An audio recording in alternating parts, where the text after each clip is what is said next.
The rain tapped against the window like an impatient drummer, and inside a dimly lit room sat a young man named Adrian. His desk was covered with open books, scattered notes, and the glow of a phone screen that refused to leave his hands. For as long as he could remember, Adrian dreamed of becoming a doctor. The idea of saving lives, of hearing the words Dr. Adrian, spoken with respect, burned brightly in his heart. But every night told the same story. Plans that started with fire and ended in ashes. Adrian had the mind for medicine. He was sharp, curious, and endlessly fascinated by the human body. Yet his biggest enemy lived inside him. Focus slipped through his fingers like water, and discipline seemed like a mountain he never managed to climb. He would sit down to study anatomy, determined to spend 3 hours memorizing every nerve and artery, but within minutes his phone would buzz, pulling him into a black hole of endless scrolling. By the time he lifted his eyes again, hours had vanished. This wasn't just about distraction. It was about the silent guilt that followed. Each night he would stare at the ceiling, whispering to himself, "Tomorrow I'll do better. Tomorrow I'll be serious." But when tomorrow arrived, the cycle repeated itself. He was trapped in a loop, half chasing his dream, half sabotaging it. And slowly doubt crept in. Maybe he wasn't meant to be a doctor. Maybe discipline belonged to other people, not him. One evening, after another wasted day, Adrian's mother knocked gently on his door. She looked at him, her eyes carrying both love and disappointment. "Adrian," she said softly, "dreams don't wait forever. If you want to heal others, first you must heal yourself." She left him with those words, but they echoed louder than any lecture. That night, unable to sleep, Adrian opened an old notebook where he once wrote his goals. On the first page, in his own shaky handwriting, it said, "I will become a doctor who gives people hope." For the first time in months, he didn't just read the words, he felt them. His chest tightened with both pain and determination. Something inside whispered that it wasn't too late, but it wouldn't happen with wishes.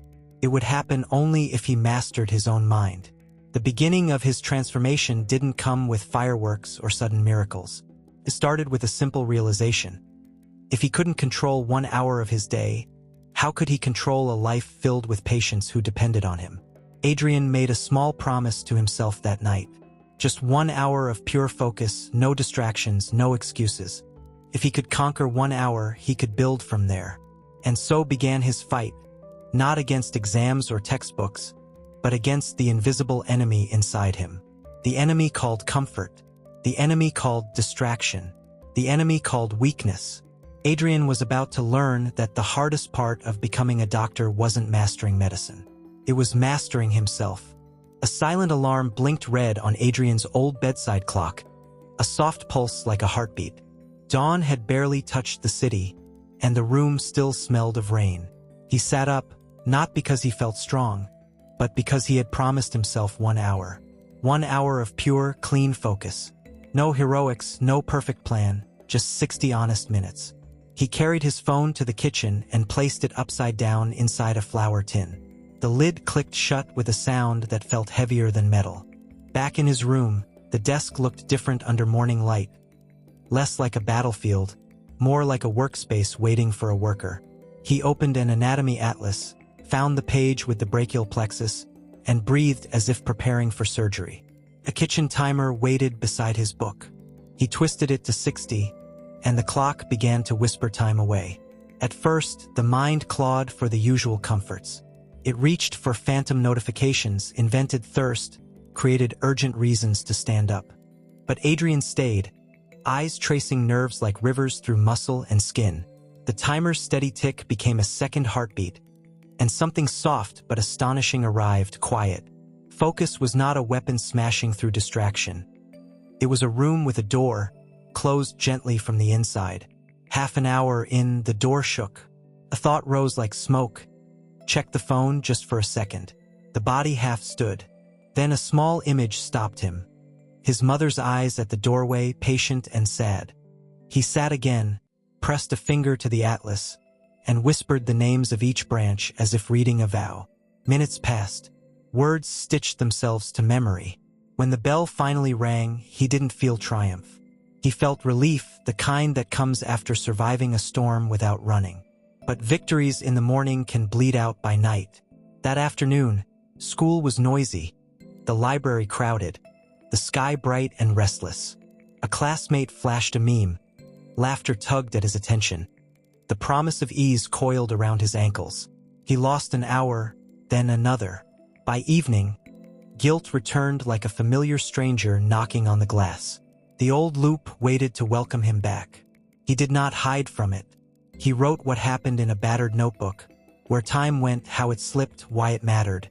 The page became a mirror, and the mirror didn't lie. Then he changed the battlefield. The desk was cleared until the wood felt like a polished thought. A single pen, a single lamp, one book at a time. He taped a small card to the wall at eye level, a line he had once written as a boy. One day a patient will need these hands to be steady. The sentence faced him like a lighthouse. He built tiny rituals that evening, the kind that look unimpressive to everyone but the future.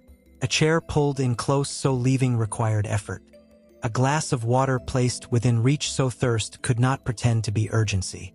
Window closed, curtain half drawn, lamp warm, timer set. He tied each habit to another like stitches in healing skin. Sit, breathe, open, begin. No speeches, no drama, only craftsmanship. Progress came like dawn, slow and almost invisible. He memorized a pathway today, a classification tomorrow, corrected a careless misunderstanding the day after. When boredom arrived, he treated it as muscle ache, not a warning to quit. When restlessness pounded at the door, he answered with movement. 10 deep breaths, 3 stretches, then back to the page. He learned that discipline was less a roar and more a rhythm. A week later, a quiet miracle happened. During a lab exercise, the instructor asked a question about nerve lesions. Conversations stalled. Pens hovered. Adrian's hand rose, not from courage, but from preparation. The answer left his mouth calm and complete, as if it had been living there for days. The instructor nodded, eyes bright with a small, rare respect. A classmate whispered, surprised, "Didn't know he had it in him." Adrian said nothing. Pride flared, then cooled into something steadier, a belief that could be carried. The brachial plexus no longer looked like a tangle. It looked like a map he could guide others through. That night, he set the timer again. The flower tin held the phone, patient and silent. The card on the wall glowed in the lamplight. Focus, he discovered, was not a gift given to special people. It was a room that anyone could build, one careful brick at a time. The night after his exam failure, Arjun lay awake staring at the ceiling. The ticking of the old wall clock grew louder with each passing second, as if mocking the time he had wasted scrolling through his phone and wandering aimlessly instead of studying. His heart felt heavy with shame, but beneath the shame burned a strange new fire. For the first time in years, he was tired of blaming fate, tired of envying others, tired of hiding behind excuses. He wanted change, but change was a mountain, and he didn't even know where to take the first step. The next morning, his father's voice broke the silence of breakfast. "Arjun, life is not about talent alone. 1,000 brilliant boys waste away because they cannot discipline their minds.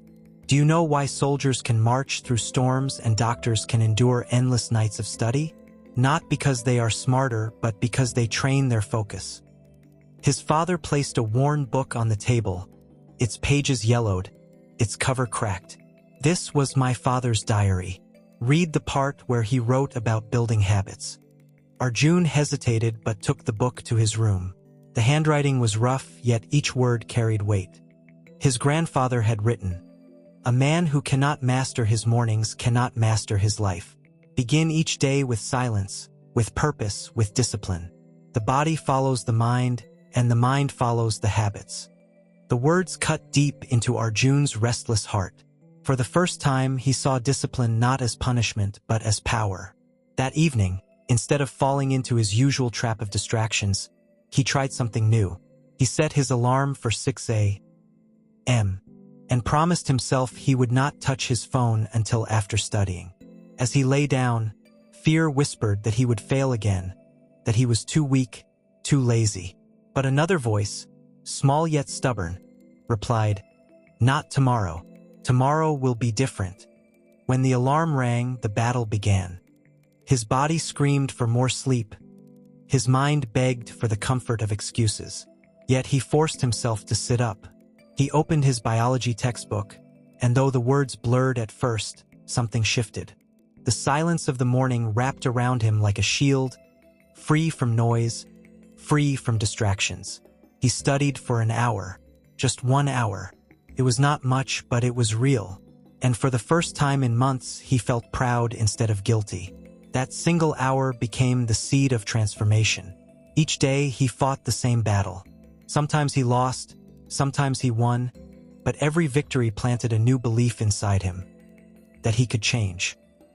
His friends still laughed at his small efforts, and sometimes he felt tempted to give up, but his grandfather's words echoed louder than their laughter. One morning, as he closed his book after a solid study session, a realization struck him. "This is not about becoming a doctor," he whispered to himself. "This is about becoming the kind of man who deserves to be one." That thought lit a fire brighter than any exam result ever could.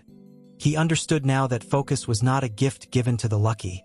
It was a skill, carved by practice, shaped by discipline, forged in the small choices of every single day.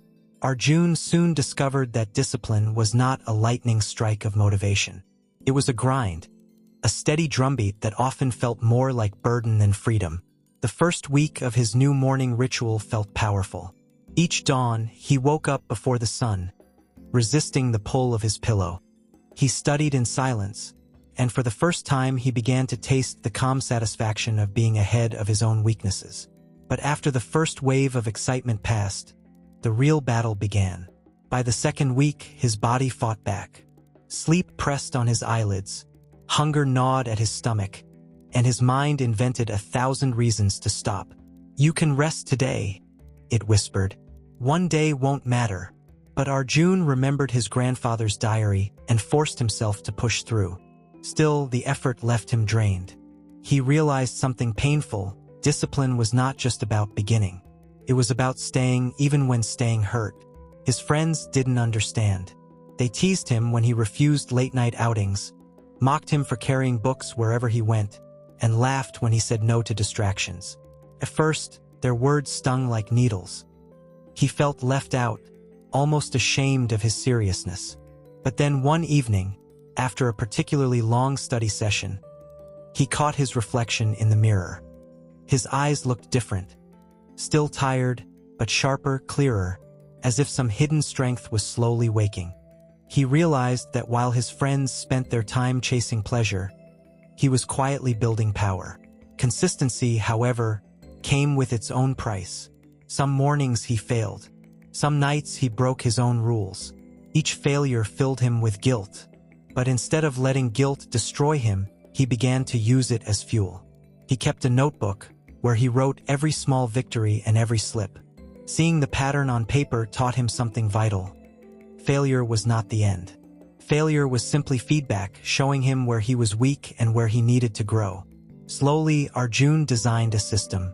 He started with a study block of 1 hour, then stretched it to 2, then 3.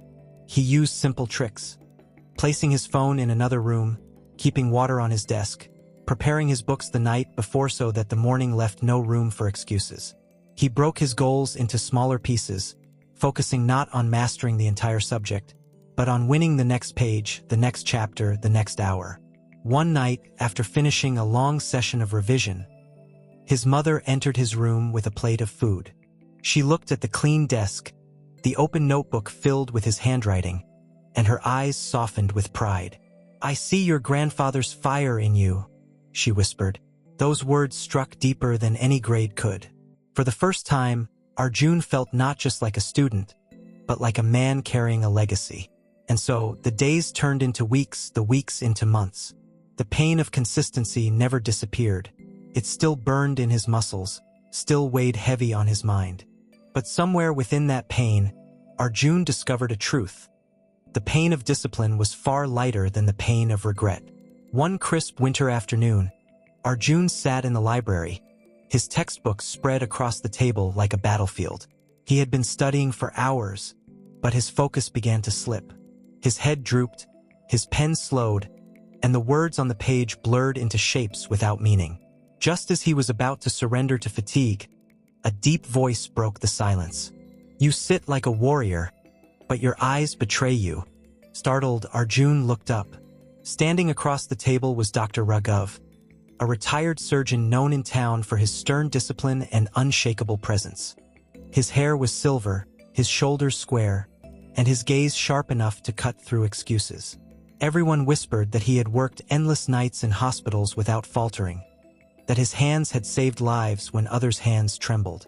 Arjun stammered, "Sir, I was just losing to yourself." Dr. Raghav interrupted, his tone neither cruel nor kind, but firm. "Books don't make doctors. Habits do. What are your habits, boy?" Arjun swallowed hard. He spoke of his new routine, his battles with distraction, his efforts to rise early and study. The doctor listened silently, eyes fixed on him, until Arjun finished. Then came the words that would carve themselves into his mind forever. Discipline is not about doing something once. It is about becoming someone who does it always. A soldier does not polish his rifle only on exam day. A surgeon does not steady his hand only when the world is watching. They train until their habits train them. That is how discipline is forged, until it is no longer a fight but a nature. The words struck Arjun like lightning. He realized he had been treating discipline as a battle he must win each day. But Dr. Raghav was pointing to something higher. The goal was not to fight distraction forever. It was to transform into the kind of person who no longer bowed to it. From that day forward, Arjun began to treat his habits not as chores, but as armor. He crafted a daily ritual with precision. He rose at dawn, studied in silence, took short walks for clarity, wrote his goals each night, and ended the day reflecting on what he had mastered and what he had lost. Slowly, his discipline began to feel less like a heavy sword he had to lift, and more like the skin he wore naturally. Dr. Raghav visited the library often, sometimes watching him from afar, sometimes offering a single word of advice, never more than needed. And each time their eyes met, Arjun felt a quiet fire ignite. He was no longer just studying for exams. He was training for the man he wanted to become. One evening, as the sun bled gold through the windows, Arjun closed his book with a sense of clarity he had never known. For the first time, he understood what his mentor meant. Discipline was not punishment. It was freedom. Freedom from weakness, freedom from regret, freedom to walk the road toward his dream without chains. Discipline, Arjun soon discovered, was not built in silence alone. It was tested in noise. The true battle came not in the library, not in the early hours of dawn, but in the ordinary temptations that crept into every corner of his life. It began with a simple invitation. His friends, carefree as always, burst into his room one evening. Their laughter filled the air, their voices buzzing with excitement. "Arjun, the festival is tonight. Music, food, lights, everything. Come with us, you can study tomorrow." For a moment, his heart wavered. He imagined the glowing lamps, the sweet taste of jalebi, the thrill of drums echoing in the night.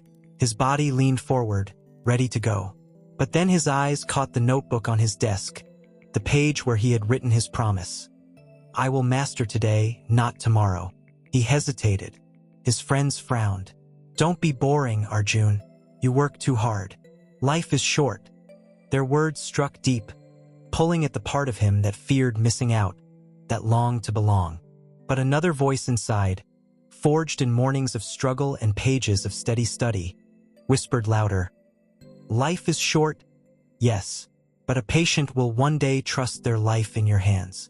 Do not betray that trust before it exists." With a heavy breath, he shook his head. Not tonight. His friends left with rolling eyes and muttered jokes. The sound of their laughter fading down the street hurt more than he expected. Yet when he turned back to his desk, the silence felt strong, almost sacred. That night, he studied harder than ever. as if each word was a shield protecting him from regret. But temptation does not vanish after one refusal. It returned the next week in a softer form, his phone glowing late at night, whispering promises of easy pleasure, endless videos, and shallow distractions. He almost gave in. His hand reached toward it. Then he remembered Dr. Raghav's words. A surgeon does not steady his hand only when the world is watching. With a sudden burst of clarity, he placed the phone in the old flour tin his mother once used for sugar, snapped the lid shut, and pushed it across the room. It was not just about saying no. It was about saying yes to his future, to the dream that had carried him since boyhood. And with every temptation resisted, his yes grew stronger. Weeks later, during another long night of study, he realized something astonishing. The cravings for distraction were weaker now. What once felt like iron chains now felt like paper threads. He was no longer simply fighting temptation, he was outgrowing it. And yet, deep inside, he knew the greatest test still awaited him. The true challenge would not come from a festival, a phone, or a fleeting laugh. It would come from the darkest hour, when everything, fear, doubt, and exhaustion, would rise against him all at once. That hour was coming. The exam that would decide Arjun's future loomed like a mountain on the horizon. Months of preparation had sharpened his mind, carved his habits, and strengthened his will. Yet, as the final week approached, fear crept into his heart like a slow poison. The syllabus stretched endlessly before him. No matter how much he revised, there seemed to be more waiting. His classmates whispered about their progress, some boasting of late-night cramming, others claiming to have mastered every detail. Their voices echoed in his mind until doubt began to drown him. What if I have not done enough? What if I fail again? Sleep deserted him. He sat at his desk through the long nights, books open, pen in hand, but the words blurred, refusing to stick. His body ached, his eyes burned, and for the first time in months, he felt the weight of quitting press on his shoulders. The memory of his old life, lazy evenings, careless laughter, the comfort of distraction, pulled at him with a cruel sweetness. On the third night of the storm, he broke. He slammed his book shut and whispered to the empty room, "I can't do this." His hands trembled as he reached for his phone, ready to throw it all away in one final escape. But before his fingers touched the screen, his eyes caught the small card pinned above his desk, the card he had written months ago in shaky handwriting. One day, a patient will need these hands to be steady. The words pierced him like a blade.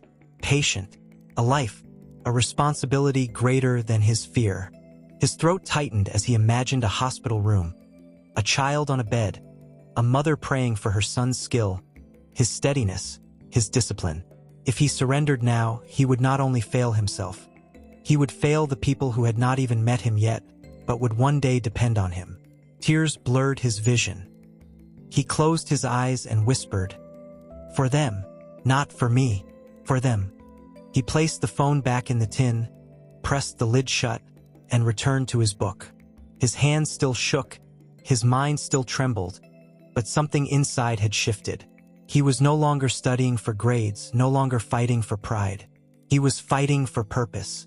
The final days passed in quiet intensity. He woke with the dawn, studied in silence, rested only enough to keep going, and prayed for strength. The night before the exam, instead of cramming until collapse, he closed his books early. He sat in silence, breathing deeply, letting calm settle over him like armor. "Tomorrow," he whispered, "I will not be perfect, but I will be ready." And as sleep finally claimed him, his dream was not of failure, nor of distraction, but of walking into the exam hall with steady hands, steady eyes, and a steady heart. The morning of the exam dawned bright and sharp. The streets were alive with the shuffle of students, their faces tense, their eyes restless. Arjun walked among them quietly, his steps steady, his chest filled not with pride, but with a deep, calm resolve. He carried only a pen and a heart armored by months of discipline. The exam hall was vast, rows of desks stretching like an army in formation. Students fumbled with their notes, whispered last-minute formulas, or tapped nervously on their desks. Arjun sat silently, his eyes closed, his breath slow and even. He could hear his grandfather's words, his father's voice, his mentor's piercing gaze, and above them all, the whisper of his own promise. One day, a patient will need these hands to be steady. When the paper was placed before him, the old fear tried to rise, but it no longer ruled him. His mind, trained through endless hours of focused study, opened like a well-lit room. Questions appeared, and answers followed. Not all easily, not all perfectly, but steadily, with the rhythm of a man who had built his strength 1 hour at a time. Around him, some students panicked, some rushed, some froze. Arjun wrote with patience, pacing himself like a surgeon guiding a delicate operation. Time flowed like water, yet he remained anchored. When the final bell rang, he placed his pen down gently, not with exhaustion, but with peace. Walking out of the hall, he felt no need to boast, no urge to measure himself against others.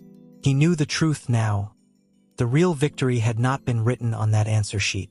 The real victory was written in his habits, his focus, his discipline, his refusal to bow to weakness. Weeks later, the results came. His name stood near the top, not the highest, not flawless, but high enough to secure his path into medical school. His parents wept with pride. His friends looked at him with new respect, and Dr. Raghav simply nodded, as if to say, "You have begun." But in Arjun's heart, the greatest reward was not the score. It was the transformation. He was no longer the boy who wasted hours in distraction, no longer the dreamer without direction. He had become a man who could trust himself, a man who had mastered his mind, a man who now walked toward his dream with steadiness. And so his journey as a doctor began, not just in textbooks or hospitals, but in the quiet, unseen victories of discipline and focus. For he had learned the greatest lesson of all. Success is not a destination, but the daily act of staying true to one's purpose. The boy who once doubted himself had become the man who could hold another's life in his steady hands.